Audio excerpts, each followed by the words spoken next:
Good morning, this is Bloomberg Daybreak Europe. Happy Tuesday. I'm Tom McKenzie in London. These are the stories that set your agenda. Signed, sealed, delayed. Donald Trump fires off a new wave of tariff threats, but puts them off until at least August the 1st, while negotiations continue.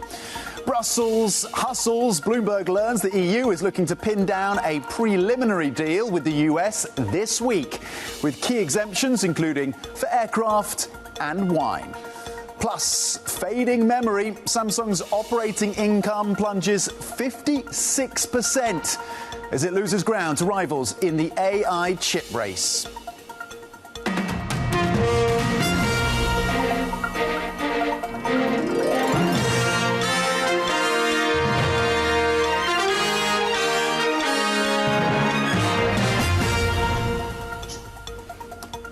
OK, let's get to the markets then. With July the 9th, it seems, being pushed back to August the 1st. That seems to be the new deadline, but with caveats around that as well. Maybe negotiations could continue beyond August the 1st. The uncertainty is there, certainly, but the window of opportunity for further discussions on trade giving a bit of a lift to the Asian session, even as those letters go out from President Trump. European futures pointing a little lower after the gains of 0.4% by the close yesterday. Yes, European markets started on the front foot on Monday. Today, losses flagged, down 0.2% on the Stocks 50 futures. Here in the UK, FTSE 100 futures pointing lower by 28 points. Stateside, S&P E-mini is currently unchanged. Nasdaq 100 futures looking to add 25 points.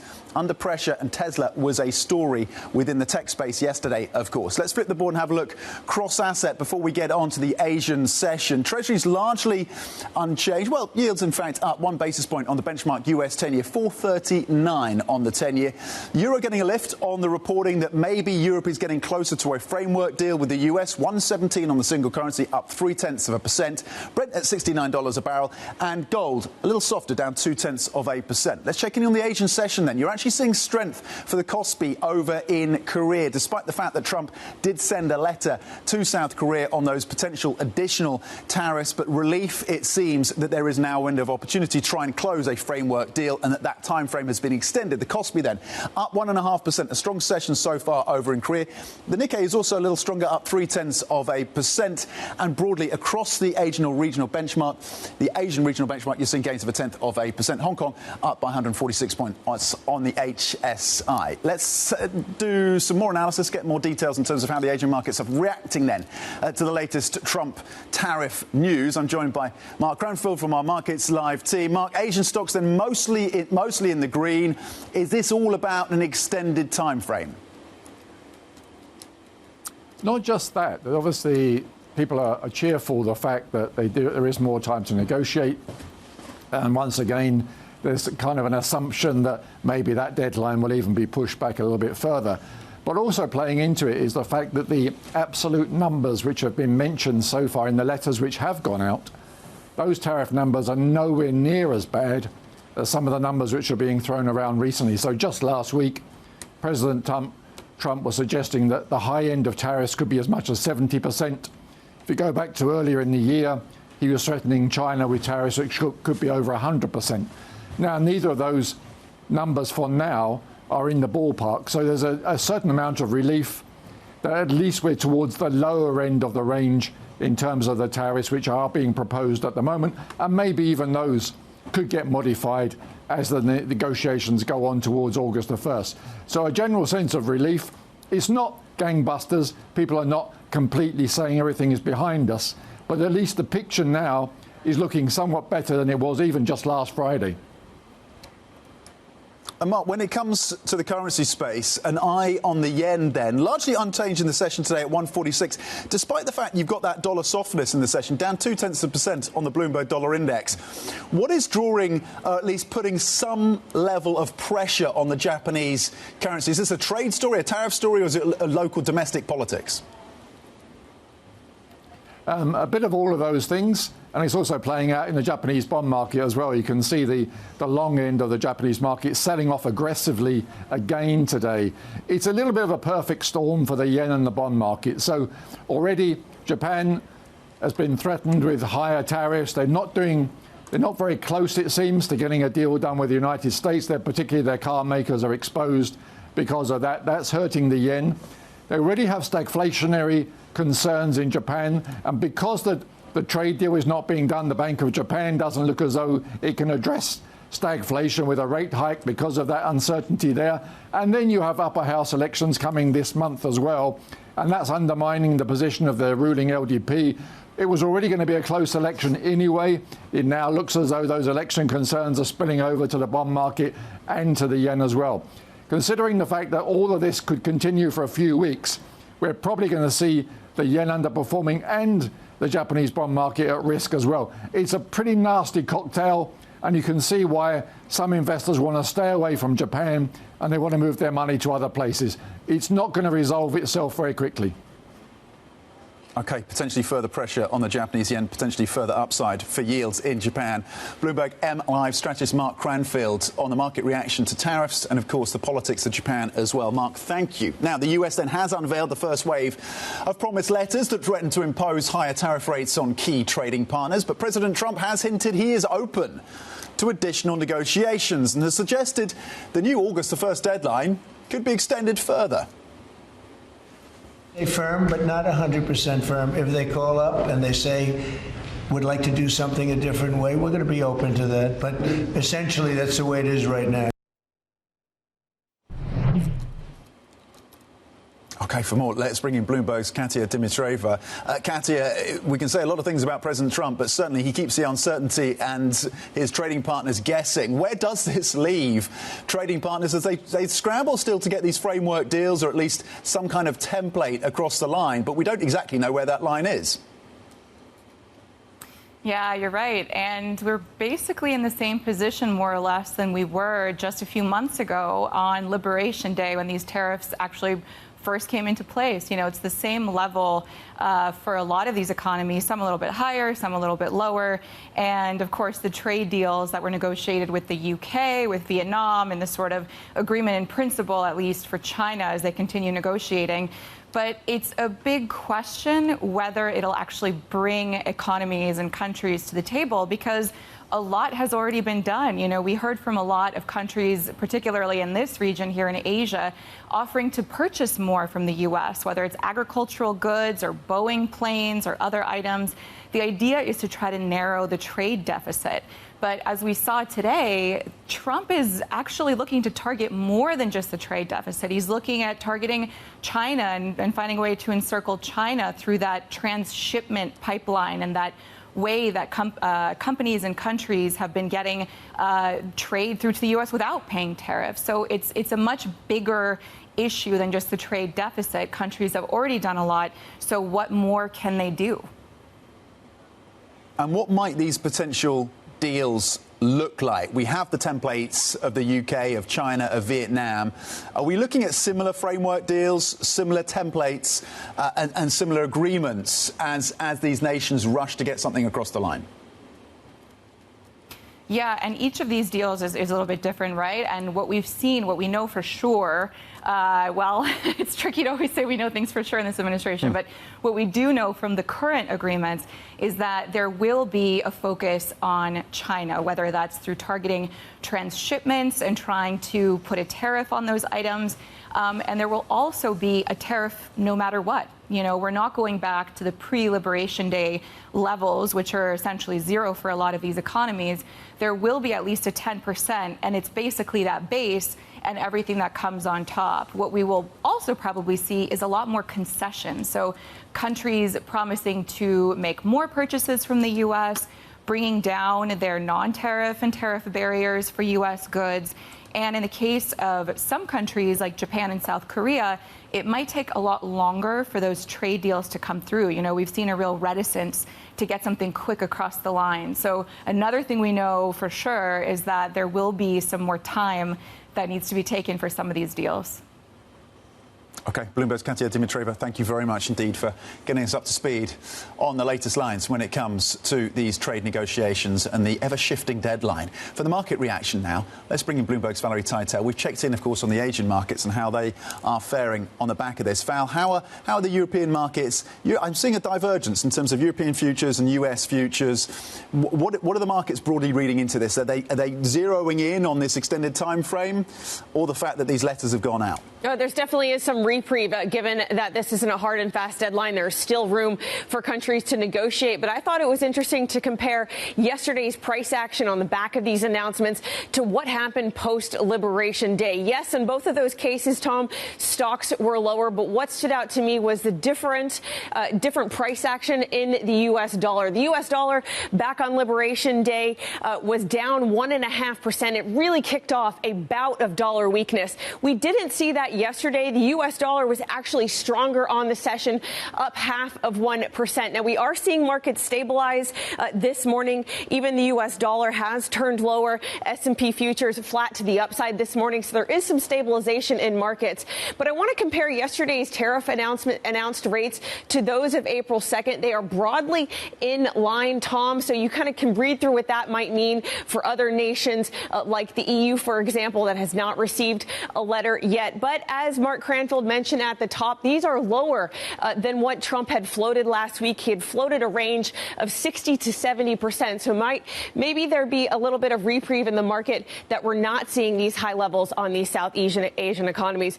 The Thailand level did stay extremely high at 36%, one of the highest announced yesterday. And we did see some U.S. retailers on the back of that fall in after-hours trade. I'm looking at Gap, Lululemon, even Nike, for example, traded softer in after hours on the headline number for Thailand. OK, Bloomberg's Valerie Teitel breaking down the market reaction, of course, and the details around the tariff impact with that extended deadline. Valerie, thank you. Here's what else to think about then this Tuesday. Later in the UK, President Macron of France, of course, will start his state visits.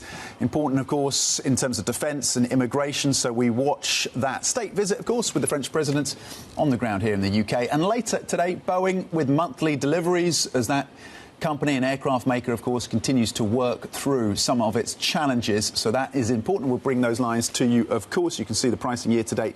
The stock has gained more than 20%. And today it is Amazon Prime Day as well. So a gauge on the consumer in the US and beyond. You can get a roundup of the stories you need to know to get your day going in today's edition of Daybreak. Terminal subscribers can go to DAYB Go. And front and centre is the story around the EU getting closer to a deal with the US, potentially with a tariff of 10%. Coming up, Samsung's short circuit profit at South Korea's largest company more than halves in the latest quarter. We have the details next, what it tells us about restrictions in terms of shipments to China and the AI catalyst. This is Bloomberg.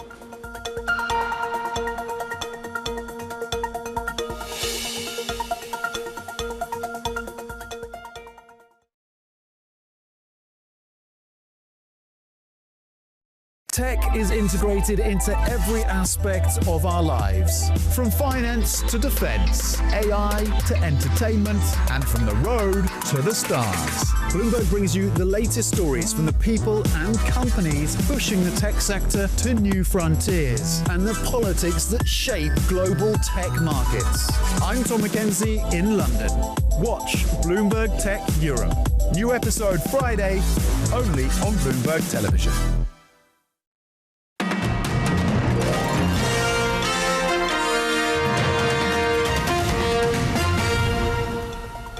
Welcome back to Bloomberg Daybreak Europe. Now, Samsung's profit fell last quarter for the first time since 2023, reflecting the deepening market share losses clouding the memory chip maker's prospects in the AI era. For more, let's bring in Masahiro Wakasugi. He was technology analyst from Bloomberg Intelligence with a deep dive on what is happening around Samsung. Masa, what are the most striking thing about these numbers then for Samsung and what it tells us about its prospects versus its competitors, and I'm thinking SK Hynix and Micron?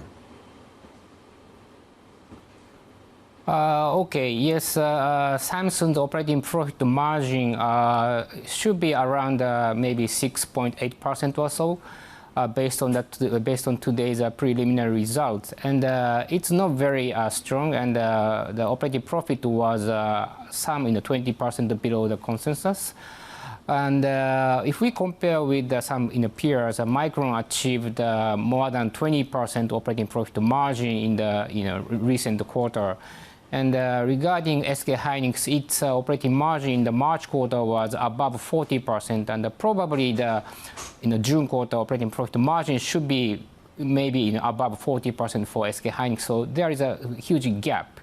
And the reason why Samsung's operating profit margin is quite low is that it's partly due to the foundry business, and which is competing with TSMC. And if we just look at the memory business, the operating margin should be around maybe 15 to 20% that we estimate, but we don't know the breakdowns.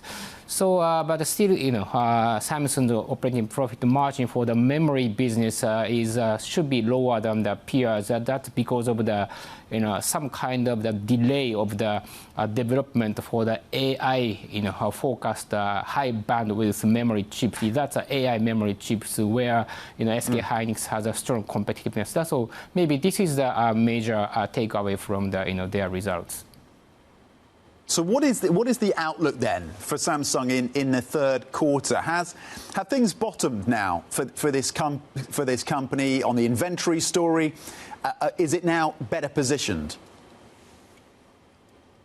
Yeah, I think that if we look at the sequential recovery, and we should be able to expect that their operating profit to recover, quarter-over-quarter basis.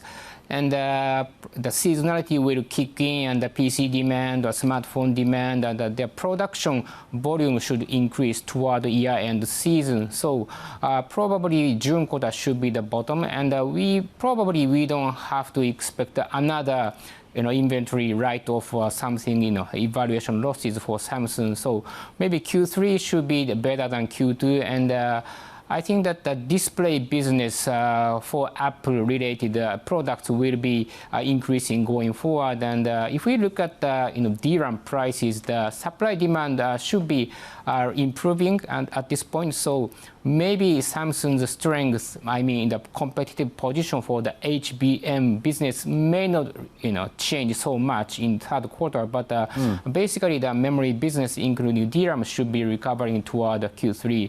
But we don't know if the Samsung could catch up with the leader SK Hynix and also even Micron regarding HBM business, because the approval process for NVIDIA may be making a progress, but just gradually making a progress. So we have to see the situation where Samsung can really catch up with the HBM situation going forward. OK, Masa, thank you very much indeed. The focus on HBM and whether or not they can catch up on Samsung. Masahiro Wakasugi from Bloomberg Intelligence. Now, Bloomberg has learnt, meanwhile, that Apple's top executive in charge of AI models has been poached by Meta. Sources say Ruoming Peng is joining Meta's new superintelligence team after being offered a package worth tens of millions of dollars a year. Peng joined Apple from Alphabet in 2021 and had been running a roughly 100-person team responsible for the company's large language models. And Jane Street has told employees that India's securities regulator made, quote, many erroneous or unsupported assertions about the company's trading activity in the country. In an email to staff, the US proprietary trading firm and market maker said it strongly rejects the Indian regulator's accusation of index manipulation. Bloomberg has approached the regulator for comment. Coming up, President Trump gets a second nomination for the Nobel Peace Prize. We'll have more on that next. This is Bloomberg.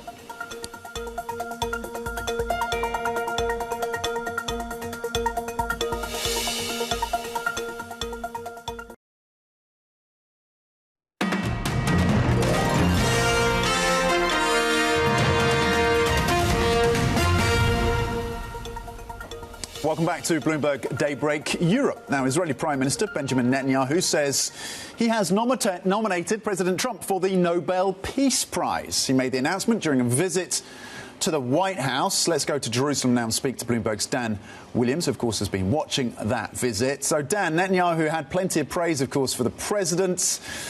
But crucially, has there been any progress on a ceasefire in Gaza? Good morning. As you noted, an Israeli nomination for this president, something I think it's clear he would very much like to have, a Nobel Peace Prize, especially as he's pitched himself as a peacemaker, including in the Middle East. But In parallel to that White House meeting, talks in Doha on a new ceasefire in Gaza appear to be inching forward, but there's no clarity on whether they'll be clinched. Trump is sending his main mediator, Steve Witkoff, to join them, bringing some U.S.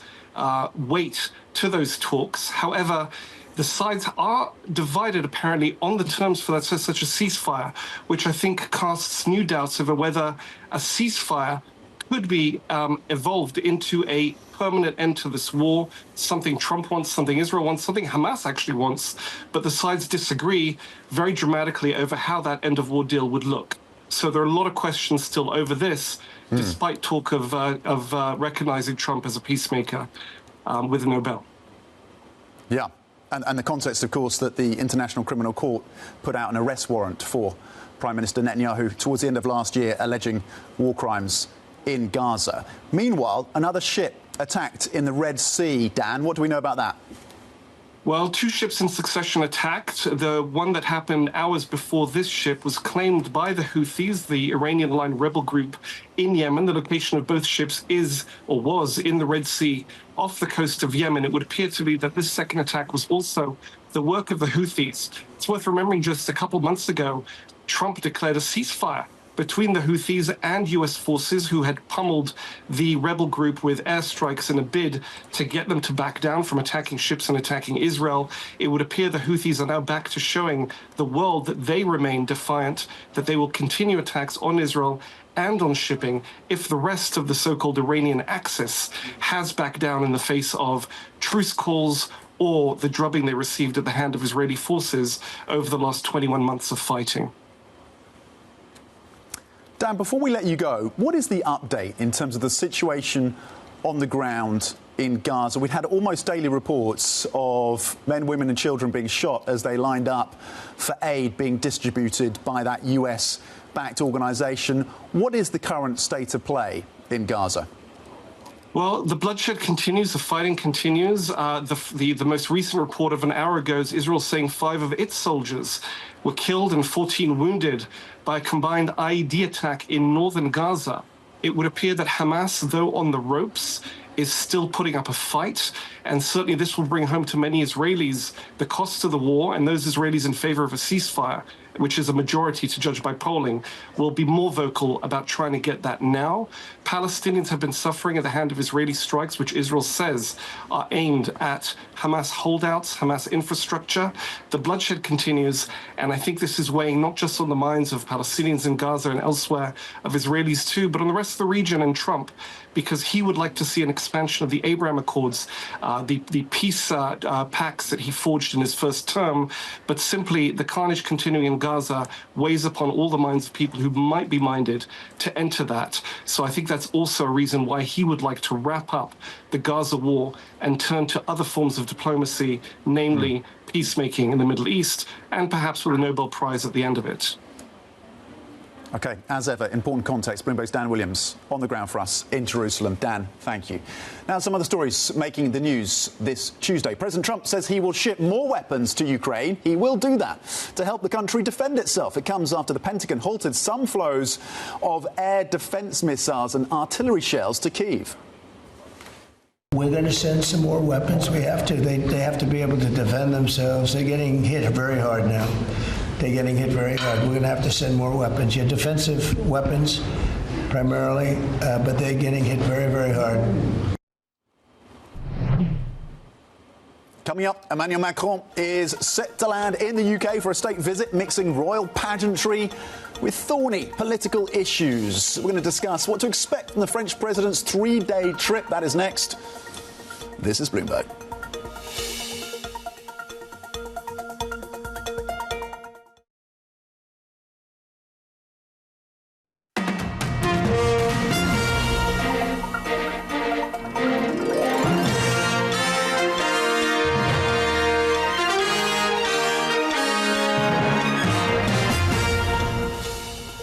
Good morning. This is Bloomberg Daybreak Europe. I'm Tom McKenzie in London. These are the stories that set your agenda. Signed, sealed, delayed. Donald Trump fires off a new wave of tariff threats, but puts them off until at least August the 1st, while negotiations continue.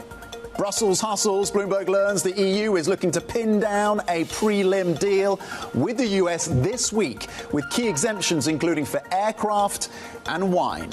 Plus, fading memory. Samsung's operating income plunges 56% as it loses ground to rivals in the AI chip race. Let's get to the markets then, with futures looking for direction. Yes, the threats are there. The letters have been issued by President Trump, but the time frame has been extended. It seems July the 9th is no longer the date for your diaries. It's August the 1st or possibly beyond. European futures pointing lower by 0.2% after closing higher by around 0.4 on Monday. FTSE 100 futures looking to lose about 21 points. S&P E-minis pointing to very modest gains again, looking for direction. Nasdaq 100 futures looking to add 36 points. Let's flip the board and have a look across asset yields, up just 1 basis point on the benchmark US 10-year at 4.38. In fact, that has moderated. There's stability in these treasury markets. Euro-dollar at 1.17. The single currency getting a bit of a lift on the news that the EU is closing in potentially on some form of deal with the US as soon as this week, with a 10% levy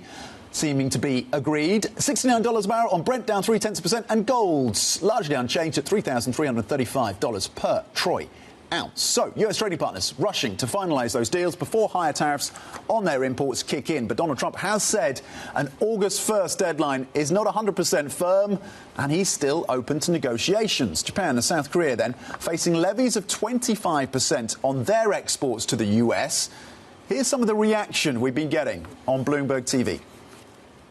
Nobody really has gotten a good deal from the Trump administration. As negotiators continue to finalize these reciprocal agreements, that they might actually build out a little bit of nuance amongst the tariff rates. There's a real impact of these tariffs on consumer spending in the U.S., on inflation, on trade flows. Once the front loading kind of disappears, then we're going to get payback. A lot of our companies rely heavily on Chinese materials, as do domestic producers here in the U.S. So it's a global supply chain for manufacturing. Perhaps by focusing on some issues like supply chain resilience, trade liberalization, trade facilitation, in a way in which begins to speak about, a coalition of countries that still want rules-based trade and that could actually offer that safe harbor when the U.S. is turning more protectionist. Let's check in on how the markets are reacting with a particular lens on Asia. We're joined by Paul Dobson, Bloomberg's executive editor for Asia markets. Paul, are these Asian markets, when I'm looking at the Kospi in South Korea or indeed the Nikkei over in Japan, that are more focused on an extended time frame than they are on that 25% or so additional tariff that's been noted in these letters? Hi, good morning, Tom. Yes, I think you're right there. People are not only focused on that, I think they're focused on the idea that the deadlines are squishy and that Trump can continue to push them out until he gets what he wants, so long as there's some sort of good faith in the negotiation process, right? So this is a punt. You could say this is going into overtime if you want to use the American parlance, right? An extra 3 weeks. We've got August the 1st as the deadline, but it's a hard deadline, but it's not that hard. So, I mean, the market will take from this that each time we get close, if Trump hasn't really got what he wants yet, or it's going to be unmanageably restrictive in terms of the tariffs that would have to be imposed, it's fine to take a pass and to carry on negotiating and talks like that. And I think, there are some surprises, right? It's surprising that Japan still hasn't managed to get there despite all of those trips that negotiator Akazawa has made backwards and forwards. It's quite surprising some of the absentees from the list that we had in the US yesterday. No mention really yet of Taiwan, of India. So there's still some that we're hanging on and waiting for as well. And, everything that sort of was mooted, though, is pretty close to where we were with the original tariffs. So the sort of door remains open for further negotiation. And the markets are happy that another roll of the dice, another stay of execution, everything can carry on rolling tickety-boo until we get to the next sort of couple of days before we start to worry again, like we saw this time around.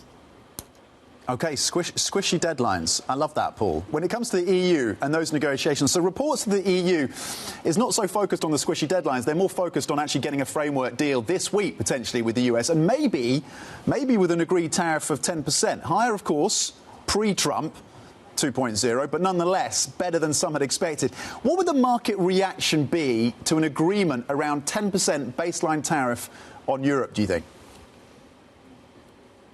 So judging by what we saw in Asia trade today, it was deemed to be slightly euro positive, if anything. I think that the market can think 10% is manageable, particularly if Europe manages to get the carve-outs that it's been looking for in various sectors.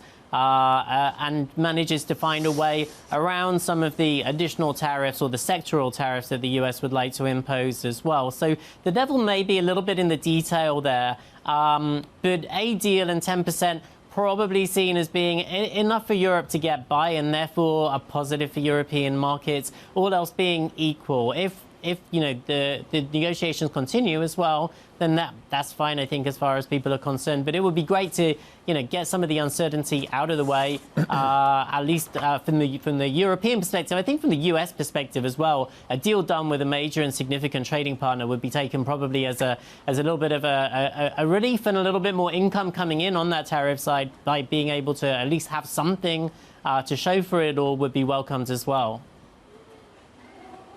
And in the US, Goldman Sachs coming out then with a view on the S&P 500, Paul, rising potentially 11% over the next 12 months. 11% increase for the S&P 500 over the next 12 months. That would take it to about 6,900. This is according to Costin and the analyst and the team there at Goldman Sachs. And they're pointing to Fed easing, and they're pointing to relatively benign outcome as a result of these tariffs. Is Goldman an outlier at this point? What do you make of this call from the team at Goldman Sachs?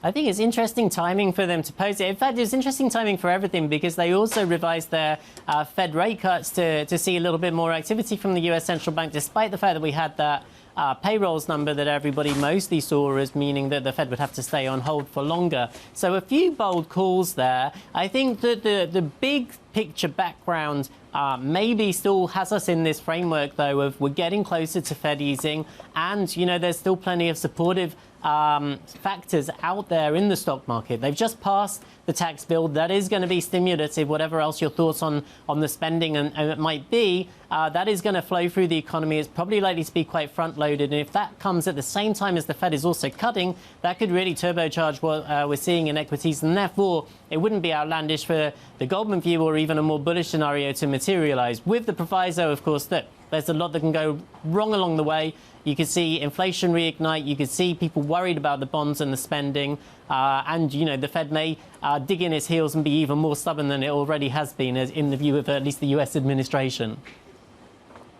Paul Dobson, Bloomberg's executive editor for Asia markets. Thank you for that analysis in terms of how the markets are weighing up everything, of course, from tariff to potential inflation hits. Now, the French President, Emmanuel Macron, is due to arrive in the UK later this morning for the first state visit by a French leader since 2008. Goodness, it's been a long time, hasn't it? There's been lots, of course, of pomp and ceremony. There will be later today, but also some serious talks on the agenda. Let's bring in Bloomberg's Alex Morgan, who is ahead and on top of this story for us, going to be covering it for us. And what is the schedule looking like then for the French president's state visit to the UK? Well, Tom, it's like coming to join you on Daybreak Europe. Begins with the pomp and ceremony. Yep. The wonderful welcome you've rolled out. I'm sure the viewers will notice your wonderful socks this morning. But it's going to be very much all of that. Today's going to be about the visuals. When Macron is greeted at RAF Norfolk by the Prince and Princess of Wales, a senior royal welcome for the French president and his wife. He's then going to be conveyed to Windsor, not Buckingham Palace, and that's because there's renovations taking place in London. So having a look then to the agenda, you can see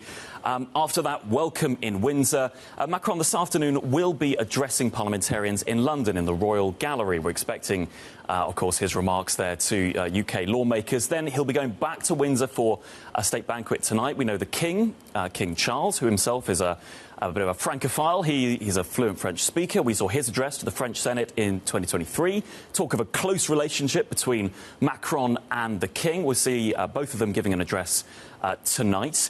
Then we're shifting to Wednesday. As we go into Wednesday and Thursday, moving more away from the pomp and the ceremony towards the kind of thornier political issues you mentioned earlier on. And really, between the two countries, there is a literal and metaphorical channel. Migration is a dividing issue between two countries who are otherwise trying to show they've got this very strong relationship. The UK wanting to push course for a deal on tackling small boat crossings with the French.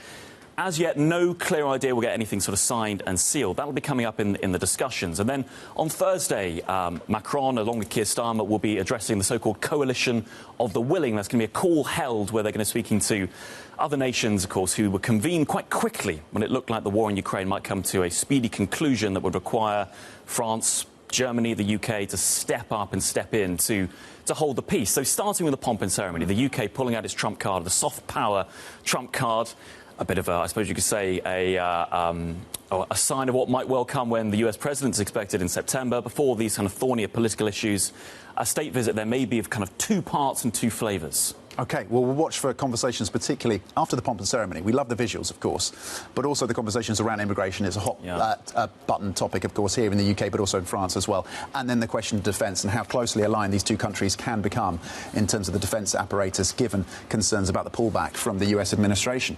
Thank you very much indeed, Alex Morgan, who's been covering this for us, of course, in terms of the first French presidential state visit to the UK since 2008. Let's zoom out a bit and look at the European relationship with the US right now, because Bloomberg understands the EU is seeking to conclude a preliminary trade deal with the United States this week that would allow it to lock in a 10% tariff rate beyond August the 1st and that new apparent deadline. But it is seeking exemptions for certain key products. I'm joined now by Bloomberg Radio's anchor Stephen Carroll in Brussels, who understands this story and understands the Brussels apparatus, the body politic of the European Union, exceptionally well. Stephen, how close then are we to a potential EU-US deal?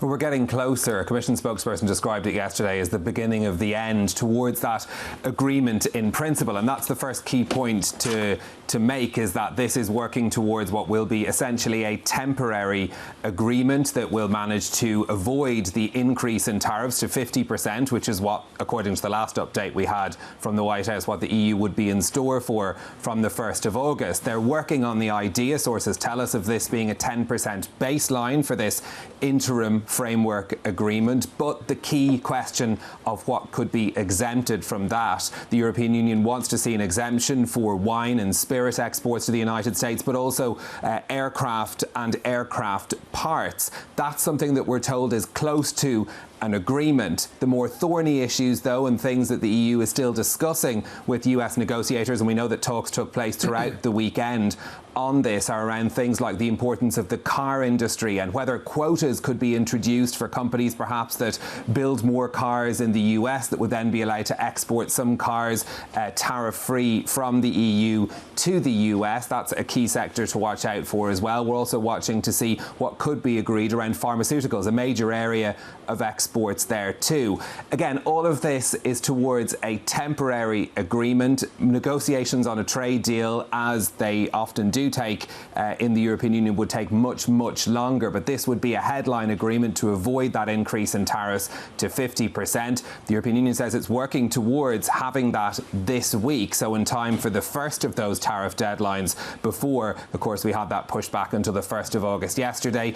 This is something that member states are also watching very closely, because the question of how much they're willing to give up in this agreement is a key focus. We had France's trade minister speaking to Bloomberg last Friday saying that he thought a 10% baseline tariff would be a bad deal. Portugal's finance minister told me here in Brussels yesterday that he would like to see something that would be perhaps below 10% as well. It looks like that 10% figure, though, is where we're headed at the moment as these negotiations continue. And meanwhile, Stephen, that's on trade, of course, but the conversations around defence continue in earnest across the European Union, and this time with partners including the UK and Canada. These conversations, of course, have been ongoing. Do we have any update in terms of whether or not they are getting closer to concluding a deal in terms of access for the UK and for Canada to these defence loans that will be issued in Europe? Yeah, this is the key part of those defence and security partnerships that the UK and Canada have both signed with the European Union. We're told now that we're working towards bilateral agreements which would allow them access to that €150 billion SAFE fund, as it's known. This is the defence and security funding mechanism. So the question, of course, of getting access to those funds, being allowed to take part in those procurement exercises, has been a key part of the negotiations. This is the next procedural step. We had the partnerships that came first. We saw those big announcements announcements in the UK and in Canada. The bilateral agreements, the details come next, and there'll be questions around things like how much countries will have to pay to participate in those programs, as well as they try to access those European funds, which of course have a preference for European companies as well. So this is the next step in that process, but as you say, moving towards a pressing issue for all of those partners, as well as they're both ramping up defence spending at a national level. We saw the commitments going to NATO as well of a moving to 5%, but to avail of these new loans being made available by the European Commission as well to ramp up that sector too. Bloomberg's Stephen Carroll on the ground for us in Brussels. Stephen, thank you. Coming up, it is 221 years old. But could the Schroder family sell or break up the historic City of London firm? We have more on Schroder's struggles. That is coming up. This is Bloomberg.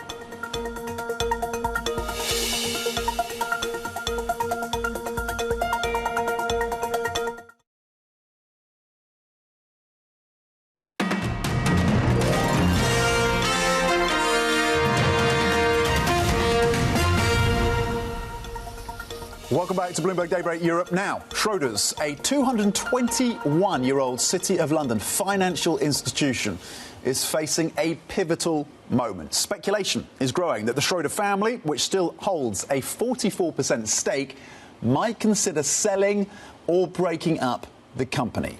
Let's bring in Bloomberg's Leo Kernschapper, who is our asset management reporter and has been doing some deep dive reporting on this story. It's a great read on the Bloomberg terminal, of course, and also on Bloomberg.com. Leo, what went wrong and what has gone wrong with Schroder's? Yes, so essentially the challenges Schroder's are facing are very similar to those that many traditional active asset managers are facing. When you look at their classic mutual funds business, costs are going up, revenues are going down, and essentially the main reason is investors are switching to cheaper passive funds. Schroder's also has a private markets unit, which consists of various businesses Schroder's has acquired over the past years, from a Swiss mid-market private equity firm to a renewable infrastructure manager. But many of those businesses aren't really moving the needle enough for Schroder's as a whole. And they have also missed fundraising targets over the past years. Now, what adds to the pressure for Schroder's is that they are not entirely owned by the family. The family owns 44%, and the rest is publicly listed. And their share price has dropped more than 40% over the past years. And you can tell, investors' patience is really wearing thin here. OK, and we've described this. You've described this as a pivotal moment. They've had challenges in the past, and they've had to, at least on some levels, admit defeat in the past. Give us the history of this firm in terms of what they've had to face up to. Yes, so the parallels are really striking. In the 1990s, a lot of the UK merchant and investment bankers, names like S.G. Warburg, Morgan Grenfell, Kleinwood Benson, they all had to decided to sell out because Wall Street giants were essentially eating their lunch. They had bigger balance sheets and were essentially winning more and more business. As a result, Bruno Schroder, the dominant figure at the firm for decades, also decided to sell the business, the investment banking business, to Citi for £1.3 billion. And that move, turned out to be a really, really good call because, they sold the business at a boom time for investment banks. And they also avoided the worst of the great financial crisis later. So that worked out really well for them. And now you've got the parallel here that big passive investing giants like BlackRock are winning more and more business. And you've got private market giants like Blackstone who are also winning more and more business. So on both ends of the fee margin, you've got those giants now closing in on them. And so many people in the city are wondering, is history repeating itself? OK, and so, Leo, if they don't sell, what are their other options? There are various interesting ideas floating around the city. So Deutsche Bank analysts have suggested, why doesn't Schroder's sell the asset management business and just focuses on wealth management? They have a really, really good wealth management business in Cazenove Capital, which they acquired in 2013. And that is now widely considered Schroder's crown jewel because it's very profitable. It attracts consistent inflows. Another option would be to emulate the Rothschilds. Of course, another big, great banking dynasty, and take the business private because people people suggest that could be an option, but then people who really know the family, are close to the family, say that they're unlikely to do this. They're really proud of their London listing. And the final option would be to double down on active fund management and acquire a rival. Schroder's former CEO, Peter Harrison, has explored that idea a few years ago, but then ultimately decided to drop the plan because it would cost too much. And now, with Schroder's valuation down so much, it's less likely they're able to use their shares as a currency in a big deal. Leo, thank you very much indeed. Some deep dive reporting on the prospects for Schroder, the challenges it faces, and what the outcome could be, worthy of your time. Bloomberg's Leo Koenigschepper, thank you. There's plenty more coming up. Stay with us. This is Bloomberg.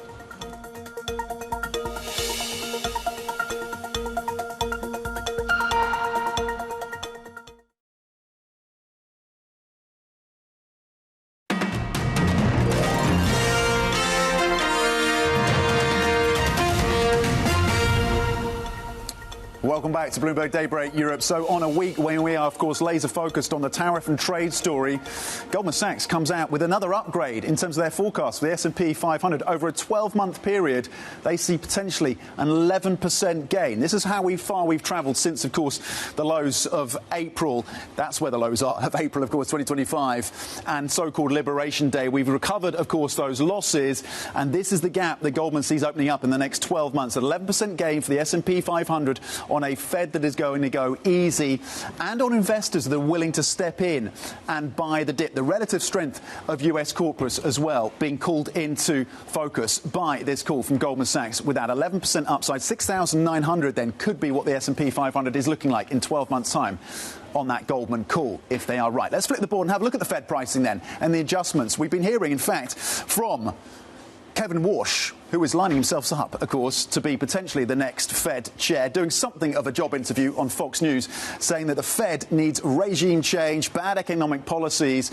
Those were the comments from someone who we know is being considered for that position to take over from Jay Powell next year. Currently, markets still pricing in 2 cuts by the end of this year, but September is still in doubt for these markets on the trading and on the bets. Let's flip the board briefly and check in on gilts, because our very own Veneram on the Markets Live team has pointed out that gilt yields have struggled to get below 3.8%. And part of that is down to the price pressures here in the UK. Whether you look at retail prices, services inflation, that is keeping these yields elevated above 3.8%. They haven't managed to break down below that. So the importance in terms of how you think about moves around gilts. The BOE still, of course, suggesting that there's room to go for further cuts, and markets pricing in 2 by the end of this year for the Bank of England. Bloomberg Terminal users, of course, can access these charts on GTV Go on the Bloomberg Terminal. Coming up, the Robinhood CEO joins the Pulse. Don't miss that interview, 9:30 a.m. London time. This is Bloomberg.